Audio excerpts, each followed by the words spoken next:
Hello, dear one. Welcome to our educational channel, Social Literary Stump. तो dear one, आज हम आपके लिए लेकर आए हैं 11th क्लास के प्रोज सेक्शन हॉर्नबिल के first lesson the portrait of A lady की डिटेल्ड समरी, जिसको नरेट किया है एक बहुत ही जाने माने renowned writer and journalist Khushwant Singh ने। तो डियर वन, इस स्टोरी में खुशवंत सिंह ने अपनी बूढ़ी दादी का एक बहुत ही सुंदर और लाइफ लाइक जीवंत चित्रण किया। इनफैक्ट खुशवंत सिंह का अपनी दादी के साथ एक बहुत ही इंटीमेट रिलेशन था, जैसे कि अक्सर एक ग्रैंडसन और ग्रैंड मदर में देखा जाता है। सच तो यह है कि ये दादी पोते का रिलेशन होता ही ऐसा है। आप में से भी बहुत सारे अपनी दादी के बहुत करीब होंगे होंगे कि नहीं, लेकिन इस रिलेशनशिप में उस वक्त एक मोड़ आ जाता है जब खुशवंत सिंह और उनकी दादी को अपने गांव को छोड़कर शहर में रहना पड़ता है। अब दादी तो ठहरी पुराने जमाने की, गांव में रहने वाली एक औरत, जहां वो एक शांत जीवन जीती थी, लेकिन शहर में आकर तो जैसे दादी की दुनिया ही बदल गई थी। अब खुशवंत सिंह भी गांव के स्कूल में नहीं बल्कि शहर के इंग्लिश मीडियम स्कूल में जाने लगे थे, जहां पढ़ाई जाने वाली साइंस और म्यूजिक तो जैसे दादी को बिल्कुल पसंद नहीं थी। बाद में खुशवंत सिंह हायर स्टडी के लिए एक और यूनिवर्सिटी में चले गए। वर्षों बाद जब वहां से वापस लौटे तो दादी ने उनके स्वागत में वेलकम सॉन्ग्स गाए। एनीवे डियर वन, इससे पहले कि मैं इस लेसन की डिटेल्ड समरी शुरू करूं, आप सभी से एक और निवेदन, यदि हमारा चैनल सोशल लिटरेरी स्टंप आपने अभी तक भी सब्सक्राइब नहीं किया है तो अभी कीजिए और इसके बेल आइकन को हिट करना ना भूलें, ताकि आपको हमारे न्यू वीडियोस के टाइमली नोटिफिकेशंस मिलते रहें। तो ठीक है, अब हम शुरू करते हैं द पोर्ट्रेट ऑफ लेडी की डिटेल्ड समरी। तो जैसे कि आपको अभी मैंने बताया, इस लेसन में खुशवंत सिंह ने अपनी ग्रैंड मदर के बारे में बताया है। इनफैक्ट खुशवंत सिंह की दादी भी दूसरी दादियों जैसी ही थी, उतनी ही बूढ़ी, वैसी ही कदकाठी की औरत, और उनको देखकर ये विश्वास करना बहुत मुश्किल था कि वो कभी अपनी लाइफ में यंग और ब्यूटीफुल भी रही होंगी। खुशवंत सिंह के दादा की भी एक पिक्चर थी, उनके ड्राइंग रूम में लगी हुई थी, जिनको देखकर लगता था जैसे वे भी लगभग 100 साल के रहे होंगे। एनीवे, खुशवंत सिंह की दादी एक छोटे से कद की एक मोटी सी औरत थी, जिनके चेहरे पर पड़ी हुई रिंकल्स उनको और भी बूढ़ा शो करती थी। लोग बताते थे कि करीब 20 वर्षों से दादी ऐसी ही थीं, उनमें जैसे कोई चेंज ही नहीं आया था। दादी हमेशा बिना एक भी दाग लगी सफेद साड़ी पहना करती थी। दादी की एक आदत और भी थी कि वह झुककर चला करती थी और उनका एक हाथ हमेशा उनकी कमर पर रहता था। ऐसा दादी शायद अपने झुके हुए शरीर को बैलेंस करने के लिए करती थी। दादी के हाथ में एक रुद्राक्ष की माला होती थी, जिसे दादी हमेशा जपती रहती थी। अब पता नहीं दादी के होठ हिलते रहते थे, वो कौन सा मंत्र जपा करती थी, आवाज किसी को नहीं आती थी। खुशवंत सिंह के पेरेंट्स जब शहर में रहने लगे तो खुद को शहर में सेटल करने के लिए वे खुशवंत सिंह को गांव में ही दादी के पास छोड़ गए थे। ऐसे में वे दोनों ग्रैंडसन और ग्रैंड मदर साथ ही रहते थे, एक अच्छे दोस्त की तरह। दादी सुबह सुबह ही खुशवंत सिंह को उनकी गांव की पाठशाला में जाने के लिए तैयार करती थी। वहां जिस लकड़ी की स्लेट पर खुशवंत सिंह लिखा करते थे ना, उसको पीली चॉक मिट्टी से प्लास्ट करती थी, उनको पोतती थी। एक मिट्टी की इंक पॉट और एक लाल रंग की कलम एक कपड़े में बांधकर वो खुशवंत सिंह को देती थी।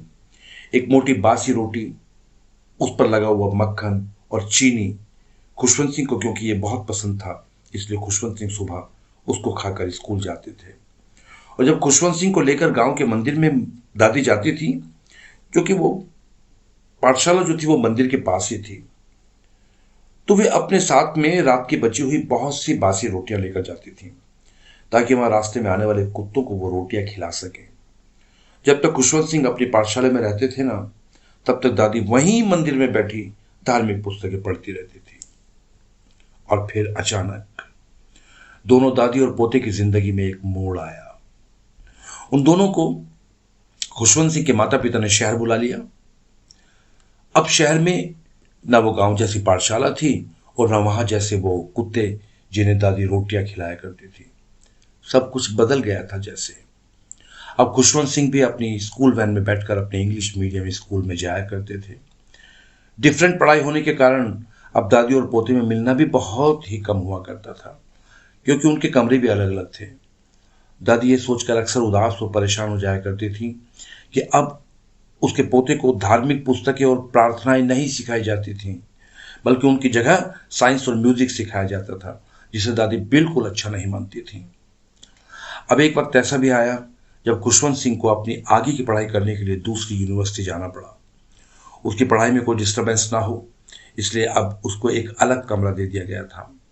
अब दादी बिल्कुल अकेली हो गई थी, लेकिन दादी ने अब अपना अकेलापन स्वीकार भी कर लिया था।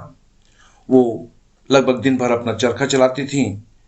बातें तो दादी पहले भी नहीं करती थी, पहले भी वो चुप ही रहती थी, लेकिन दोपहर के बाद वो थोड़ा सा रेस्ट करती थी और चौक में बैठकर चिड़ियों को रोटी के छोटे छोटे टुकड़े खिलाया करती थी। अपने चारों तरफ चिड़ियों का शोर सुनकर दादी बहुत खुश होती थी। कुछ चिड़िया दादी के सिर पर, कुछ कंधों पर, कुछ हाथों पर बैठ जाती थी, लेकिन दादी कभी उनको हटाती नहीं थी। कुल मिलाकर पूरे दिन में वो ही आधा घंटा दादी का सबसे ज्यादा खुश रहने वाला वक्त हुआ करता था। दिन ऐसे ही बीत रहे थे। तभी एक दिन उसको पता चलता है कि उसका पोता अपनी आगे की पढ़ाई करने के लिए विदेश जा रहा है। दादी उदास नहीं हुई, बिल्कुल उन्होंने कोई इमोशन नहीं दिखाया। दादी ने चुपके से अपने पोते के माथे को चूमा और उसको गाड़ी में बैठाकर बिना उसको देखे वापस घर लौट आई। करीब 5 वर्षों के बाद खुशवंत सिंह जब वापस लौटे तो उनको देखकर बहुत आश्चर्य हुआ कि दादी जितनी बूढ़ी पहले थी उतनी ही अब भी थी, न पहले से कम बूढ़ी न पहले से ज्यादा। उस शाम में दादी में एक चेंज जरूर आ गया। उस शाम दादी ने कोई ईश्वर की पूजा प्रार्थना नहीं की। दादी ने उस शाम पड़ोस की सभी औरतों को इकट्ठा किया और एक पुराना सा कहीं से ढोल लेकर आए और उसी ढोल पर योद्धाओं के घर वापसी के गीत गाकर घंटों तक उस ढोल को पीटती रही। फिर पहले अक्सर ऐसा होता था कि जब कोई योद्धा लड़ाई के लिए युद्ध के मैदान में जाता था और जब वहां से वो लड़ाई जीतकर वापस आता था तो उसके स्वागत में कुछ गीत गाए जाते थे। दादी भी उन्हीं गीतों को गा रही थी, यहां तक कि उनको रोकने के लिए सब लोगों को मनाना पड़ा था दादी को, क्योंकि सबको एक डर था कि कहीं दादी थककर बीमार ना पड़ जाए। और वही हुआ जिसका डर था। अगली सुबह दादी बीमार पड़ गई। उस दिन दादी ने ऐलान भी कर दिया कि आज मेरा आखिरी दिन है। अब दादी ने सबसे बोलना बंद कर दिया था। वो चुपचाप अपने बिस्तर में पड़ी हुई ईश्वर से प्रार्थना कर रही थी। दादी के होंठ लगातार चल रहे थे। दादी की उंगलियां अब भी उनकी रुद्राक्ष की माला पर चल रही थी। और बस कुछ ही देर बाद, लगभग शाम को, दादी के होठों ने हिलना बंद कर दिया था।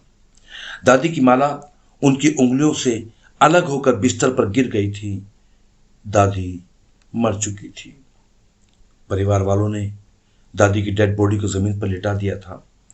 उनकी डेड बॉडी को लाल कफन से ढक दिया गया था। वो शाम का वक्त था। सूरज भी छिपने जा रहा था।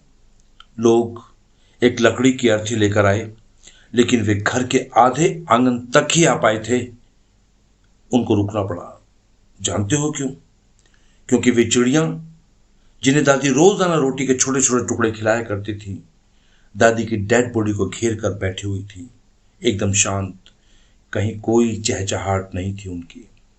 सब लोग उन चिड़ियों के लिए भी बहुत अफसोस कर रहे थे। खुशवंत सिंह की मदर उन चिड़ियों के लिए रोटी लेकर आई, लेकिन उन चिड़ियों ने उन रोटी के छोटे छोटे टुकड़ों की ओर ध्यान भी नहीं दिया। और जब लोग दादी की डेड बॉडी को बाहर ले गए, वे चिड़िया भी चुपचाप वहां से उड़ गई। अगले दिन उन रोटी के टुकड़ों को झाड़ू से साफ करके एक तरफ डाल दिया गया। तो डियर वन, ये थी हॉर्नबिल के first lesson, the portrait of A lady की समरी। अगर आपने हमारा चैनल सोशल लिटरेरी स्टंप अभी भी सब्सक्राइब नहीं किया है तो प्लीज अभी इसको सब्सक्राइब कीजिए और इसके बेल आइकन को भी अभी हिट कीजिए ताकि हमारे नोटिफिकेशंस आपसे मिलते रहें। तो ठीक है, हम मिलते हैं अपने अगले नई वीडियो के साथ। तब तक keep safe, keep healthy, keep studying. Thank you, bye bye.